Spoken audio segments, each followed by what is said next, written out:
பருப்பு சாம்பாரும் புடலங்காய் பொரியல் சாதம் இதெல்லாம் செஞ்சு காட்டுறேன். பருப்பு சாம்பார்னா இப்படி கம கம கமன்னு இருக்கணுங்க. சூப்பரா மணக்க மணக்க நம்ம பருப்பு சாம்பார் ரெடி ஆயிடுச்சு. சூப்பரா மணக்க மணக்க நம்ம புடலங்காய் பொரியலும் ரெடி ஆயிடுச்சு.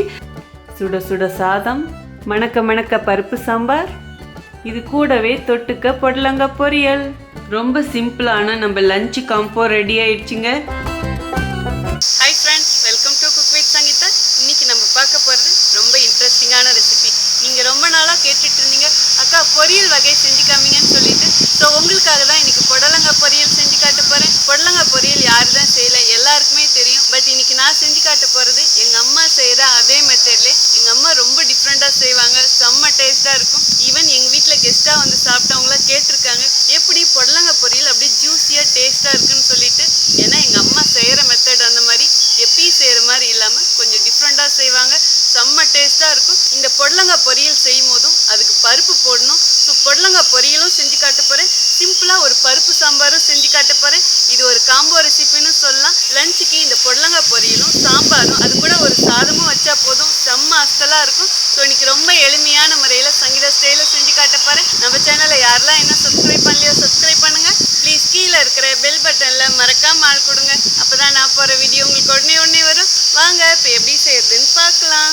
சிம்பிளாக ஒரு லஞ்ச் எப்படி செய்கிறது அப்படிங்கிற ஸ்டைலில் இன்றைக்கி உங்களுக்கு நான் பருப்பு சாம்பாரும் புடலங்காய் பொரியல் சாதம் இதெல்லாம் செஞ்சு காட்டுறேன். பருப்பு குழம்புக்கு ஃபஸ்ட்டு நம்ம பருப்பு வேக போட்டுக்கலாங்க. அதுக்கு ஸ்டவ் ஆன் பண்ணி ஒரு குக்கர் வச்சுட்டு 200 கிராம் துவரம்பருப்பு எடுத்து 15 நிமிஷம் ஊற வச்சிருக்கேங்க. நீங்கள் ஊற வச்சும் போடலாம், ஊற வைக்காமையும் போடலாம். பருப்பு நல்லா கழுவி எடுத்துக்கோங்க. இப்போ ஊற வச்ச பருப்பை நம்ம குக்கரில் போட்டுடலாம். பருப்பை ஊற வச்சு செய்யும் போதும் இந்த பருப்பில் இருக்கிற வளவளப்பு இல்லாமல் நல்லா ருசியாக இருக்கும். இதில் மீதி தேவையான பொருட்களும் போட்டுக்கலாங்க. ஒரு கட்டி பூண்டு எடுத்து உரிச்சு வச்சுருக்கேன், அதுவும் இதிலே போட்டுக்கலாம். பூண்டு போடுறது நம்ம விருப்பம் தாங்க, நீங்கள் கூடி குறைச்சி போட்டுக்கலாம். இதுலேயே சின்னதாக 2 பச்சை மிளகாயும் போட்டுக்கலாம். இதுலேயே 5 காஞ்ச மிளகாயும் போட்டுக்கலாங்க. நீங்கள் உங்கள் காரத்துக்கு ஏற்ப போட்டுக்கோங்க. இதிலே 2 தக்காளியும் போட்டுக்கலாங்க. தக்காளி 2 to 3 போடலாம், அதுவும் நம்ம விருப்பம்தான். பெரிய வெங்காயம் 1 நீளமாக கட் பண்ணி வச்சுருக்கேன், அதுவும் இதிலே போட்டுக்கலாங்க. இதுலேயே 1/2 டீஸ்பூன் ஜீரகமும் போட்டுக்கலாங்க. 1/4 டீஸ்பூன் மஞ்சள் பொடி போட்டுக்கலாம். கொஞ்சமாக தேங்காய் துருவல் எடுத்து வச்சுருக்கேன், அதுவும் இதிலே போட்டுக்கலாம். தேங்காய் துருவல் போடுறது ஆப்ஷனல் தாங்க, எனக்கு ரொம்ப பிடிக்கும். சாப்பிடும் போது இந்த தேங்காய் கிடைக்கும், அது சுவையாக இருக்கும். இருந்தால் போடுங்க, இல்லைன்னா பரவாயில்ல. கொஞ்சமாக இதிலே கருவேப்பிலையும் போட்டுக்கலாங்க. இப்போ தேவையான அளவு தண்ணியும் ஊற்றிக்கலாங்க. பருப்பு சாம்பார் திக்காவும் வைக்கலாம், தண்ணி ஆட்டமும் வைக்கலாம். நமக்கு எப்படி டேஸ்ட்டு பிடிக்குதோ அது மாதிரி தான். இன்றைக்கி நான் மீடியமாக வைக்க போகிறேன், அதுக்கு தகுந்த அளவு தண்ணி ஊற்றிருக்கேன். இப்போ அடுப்பணல் நல்லா ஃபுல்லாக வைங்க. லாஸ்ட்டாக இதில் 1/4 டீஸ்பூன் விளக்கெண்ணெய் ஊற்றிக்கலாங்க. விளக்கெண்ணெய் வேணாலும் ஊற்றலாம், இல்லை சாதாரணமாக நீங்கள் குக்கிங்க்கு என்ன ஆயில் யூஸ் பண்ணுவீங்களோ அது வேணாலும் ஊற்றலாம். இப்போ எல்லாத்தையும் நல்லா ஒரு தடவை மிக்ஸ் பண்ணி கொடுங்க. போட வேண்டியதெல்லாம் போட்டாச்சுங்க. இனிமேல் குக்கர் க்ளோஸ் பண்ணிடலாம். விசிலும் போட்டாச்சு. அடுப்பணல் மீடியமாக வச்சுருங்க. இப்போ இது 3 விசில் வரட்டுங்க. 3 விசில் வந்துடுச்சுங்க. இப்போ ஸ்டவ் ஆஃப் பண்ணிடலாம். குக்கர் ஆவி போட்டும் அதுக்கப்புறம் எடுத்து பார்க்கலாம். பருப்பு ஆவி போகிறதுக்குள்ளே நம்ம சாப்பாடு வச்சுக்கலாங்க. நான் ஒவ்வொரு ரெசிப்பியாக உங்களுக்கு தனியாக காட்டணும்னு நினைக்கிறேன். இந்த அடுப்பில் ஒன்று, அந்த அடுப்பில் உங்களுக்கு ஒன்று வச்சு காட்டினோமா பாதியாக இருக்கும், உங்களுக்கு பார்க்கும் போதும் புரியாது. ஸோ அதனால் நான் ஒவ்வொரு ரெசிப்பியாக காட்டுறேன்.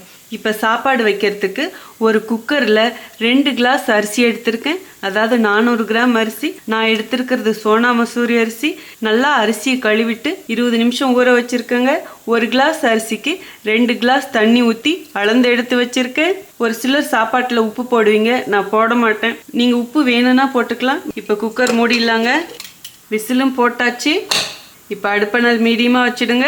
இந்த அரிசிக்கு 2 விசில் வந்தால் போதும். நீங்கள் எப்படி அரிசி எடுக்கிறீங்களோ அதுக்கு தகுந்த மாதிரி விசில் விட்டுக்கோங்க. இப்போ இது 2 விசில் வரட்டுங்க. 2 விசில் வந்துருச்சுங்க. இப்போ ஸ்டவ் ஆஃப் பண்ணிடலாம். அப்படியே எடுத்து வச்சுருங்க ஒரு பக்கம். குக்கர் ஆவி போட்டோம். இப்போ பருப்பு நம்ம வேக போட்டோம் இல்லைங்களா, அதை ஓப்பன் பண்ணி பார்க்கலாம்.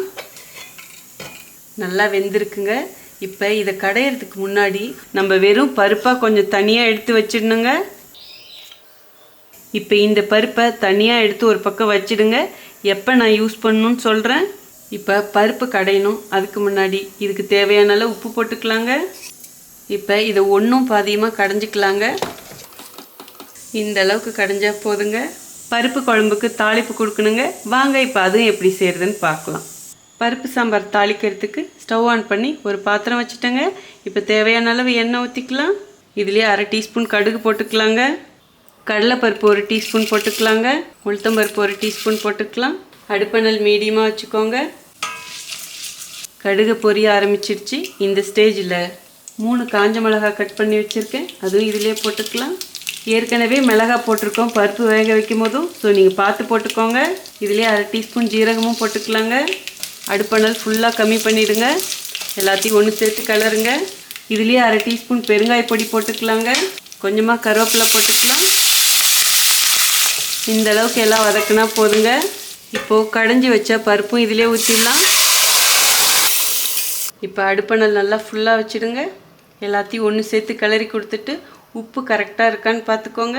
உங்களுக்கு தகுந்த மாதிரி அட்ஜஸ்ட் பண்ணிக்கோங்க.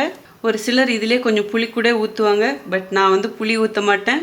நீங்கள் விருப்பப்பட்டால் கொஞ்சமாக வேணால் புளி ஊற்றிக்கலாம். புளிப்பு உங்களுக்கு எந்த அளவு வேணுமோ அதுக்கு தகுந்த மாதிரி தக்காளி போட்டிங்கன்னா டேஸ்ட்டு நல்லாயிருக்கும். அதே மாதிரி குழம்போட திக்னஸ் உங்களுக்கு தகுந்த மாதிரி தண்ணி ஊற்றி கூட்டி வச்சுக்கோங்க.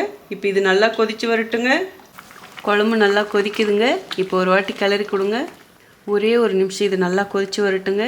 நம்ம பருப்பு வேக வச்சு போட்டதுனால இந்த குழம்பு ரொம்ப நேரம் கொதிக்கணுங்கிற அவசியம் கிடையாதுங்க. ஸோ குழம்பு இந்த அளவுக்கு கொதிச்சா போதும். இப்போ ஸ்டவ் ஆஃப் பண்ணிவிடுங்க. இப்போ இதில் 1 டீஸ்பூன் நெய் போட்டுடலாங்க. நெய் போடுறது ஆப்ஷனல் தான், பட் பருப்பு சாம்பாருக்கு நெய் இல்லாமலா நெய் போடும்போதும் நல்லா வாசனையாக இருக்கும். அப்படியே லைட்டாக மிக்ஸ் பண்ணி கொடுத்துருங்க. லாஸ்ட்டாக இதில் நல்லா ஒரு கைப்பிடி கொத்தமல்லி இலையை பொடியாக கட் பண்ணிவிட்டு அப்படியே தூவி விடுங்க.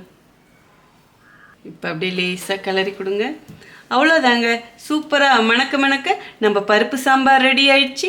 வாங்க இப்போ பொடலங்காய் பொரியல் எப்படி செய்கிறதுங்கிறதும் பார்த்துடலாம். பொடலங்காய் பொரியல் செய்கிறதுக்கு ஸ்டவ் ஆன் பண்ணி ஒரு பாத்திரம் வச்சுட்டேங்க. இப்போ தேவையான அளவு எண்ணெய் விட்டுக்கலாம். இதுலேயே 1/2 டீஸ்பூன் கடுகு போட்டுக்கலாங்க. அடுப்பணல் மீடியமாக வச்சுருங்க. கடுகு நல்லா பொரியட்டுங்க. கடுகு பொரியுதுங்க. இப்போ மீதி தேவையான பொருட்களும் போட்டுடலாம். இதிலே உளுத்தம்பருப்பு 1 டீஸ்பூன் போட்டுடலாம். கடலைப்பருப்பு 1 டீஸ்பூன் போட்டுடலாம். இப்போ இது எல்லாத்தையும் செவக்க வறுத்துக்கலாங்க. கடலைப்பருப்பும் உளுத்தம்பருப்பும் நல்லா செவந்துடுச்சுங்க. இந்த ஸ்டேஜில் 2 காஞ்ச மிளகாய் கிள்ளி வச்சுருக்கேன், அதுவும் இதிலே போட்டுக்கலாம். இப்போ இதையும் சேர்த்து கிளறி கொடுங்க.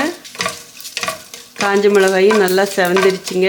இதோடையே பெரிய வெங்காயம் 1 கட் பண்ணி வச்சுருக்கேன், அதுவும் இதிலே போட்டுக்கலாம். பெரிய வெங்காயமும் போடலாம், சின்ன வெங்காயமும் போடலாங்க.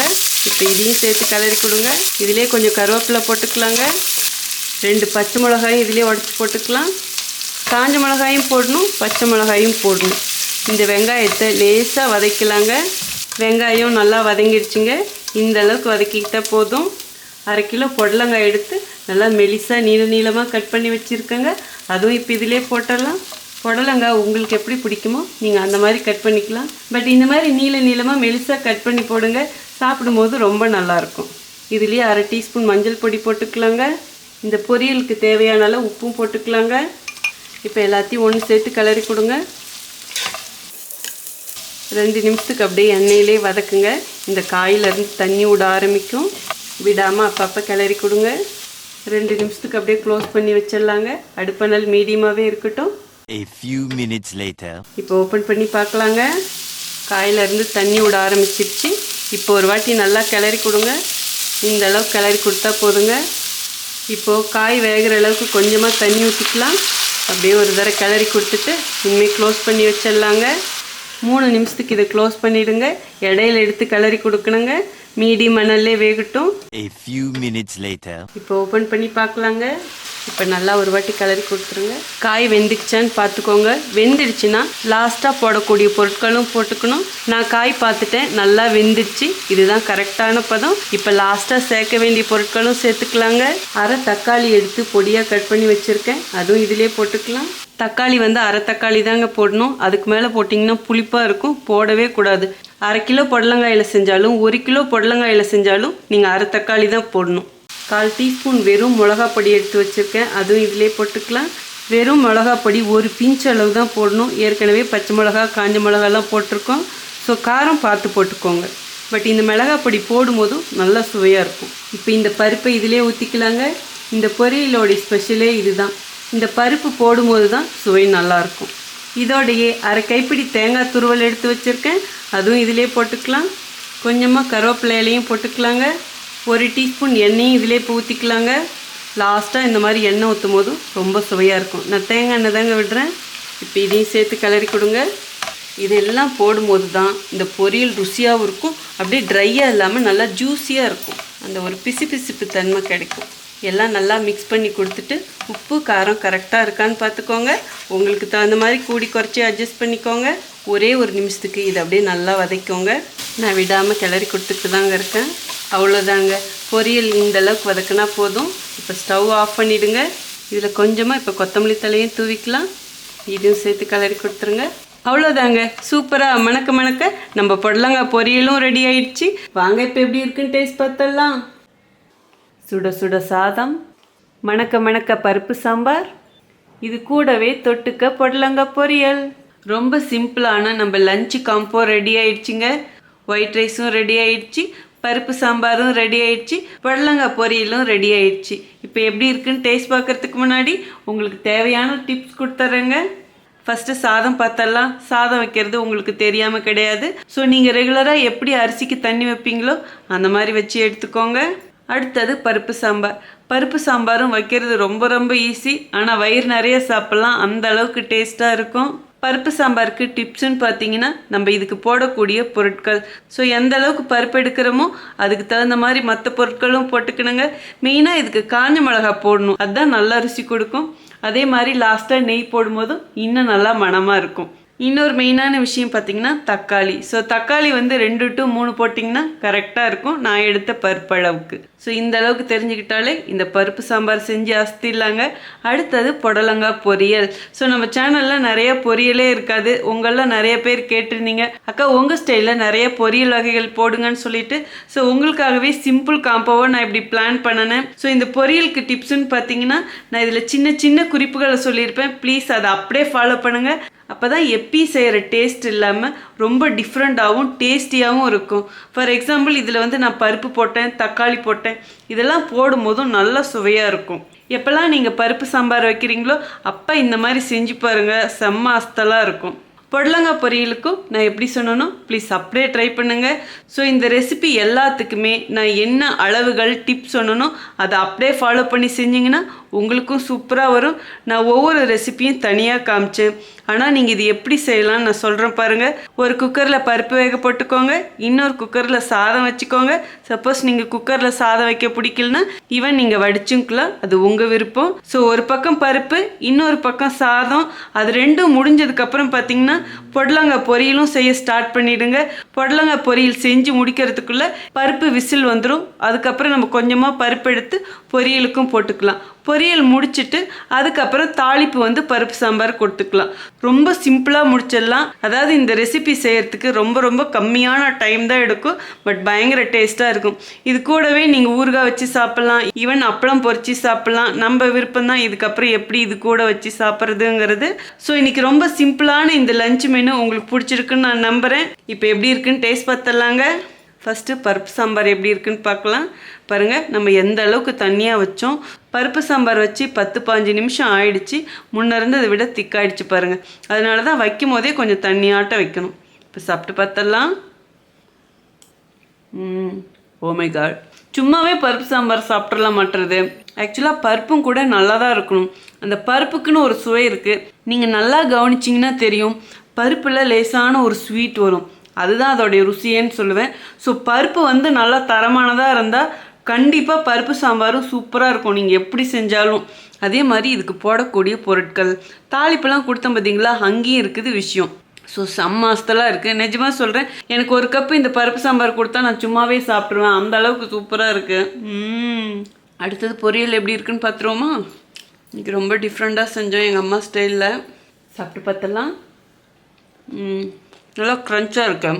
புடலங்காய் ரொம்ப கொழக்கொள்னு அவளை எனக்கு அப்படி பிடிக்காது. எப்பயுமே காய் வந்து அப்படியே கொஞ்சம் கடிக்கு கிடைக்கணும், அப்போ தான் நல்லாயிருக்கும். கொழக்கொள்னு இருந்தால் அந்த டேஸ்ட்டு தெரியாது. சூப்பராக இருக்கு.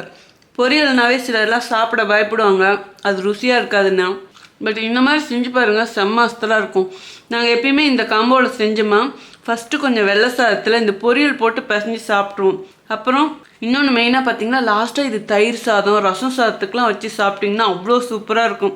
அதுவும் பருப்பு ரசத்துக்கு வச்சு சாப்பிட்டிங்கன்னா இந்த பொரியல் ரொம்ப ரொம்ப நல்லாயிருக்கும். ஸ்கூல் போகிற பசங்களுக்கு இந்த பொரியல் செஞ்சு சாதத்தில் போட்டு அதில் கொஞ்சமாக நெய் ஊற்றி மிக்ஸ் பண்ணி கொடுத்து விட்டிங்கன்னா அருமையாக சாப்பிடுவாங்க. பொரியல் செம்ம அஸ்தலாக இருக்குங்க.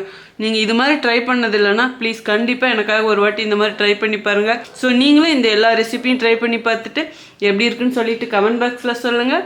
உங்களுக்கு இந்த ரெசிபி பிடிச்சதுன்னா ப்ளீஸ் மறக்காமல் ஃபஸ்ட்டு ஒரு லைக் கொடுத்துருங்க. ரொம்ப ரொம்ப பிடிச்சதுன்னா உங்கள் ஃப்ரெண்ட்ஸ் அண்ட் ஃபேமிலிக்கு ஷேர் பண்ணுங்கள். நீங்கள் இது வரைக்கும் எனக்கு கொடுத்துட்டு இருக்க அன்புக்கும் ஆதரவுக்கும் ரொம்ப ரொம்ப நன்றி. உங்களுக்கு என்ன ரெசிபி வேணுமோ ப்ளீஸ் அதுவும் கமெண்ட் பாக்ஸில் சொல்லுங்கள். அதுக்கு முன்னாடி ஒரு ஹம்பிள் ரிக்வஸ்ட் இருக்குது. ஃபேஸ்புக்லேயும் நமக்கு குக் வித் சங்கீதா பேஜஸ் இருக்குது. ப்ளீஸ் அதுவும் அப்படியே லைக் பண்ணி ஃபாலோ பண்ணிக்கோங்க. ஸோ அடுத்த ஒரு ஸ்பெஷல் வீடியோவில் உங்களை சந்திக்கிறேன். Until then, see you. Bye bye. Love you all.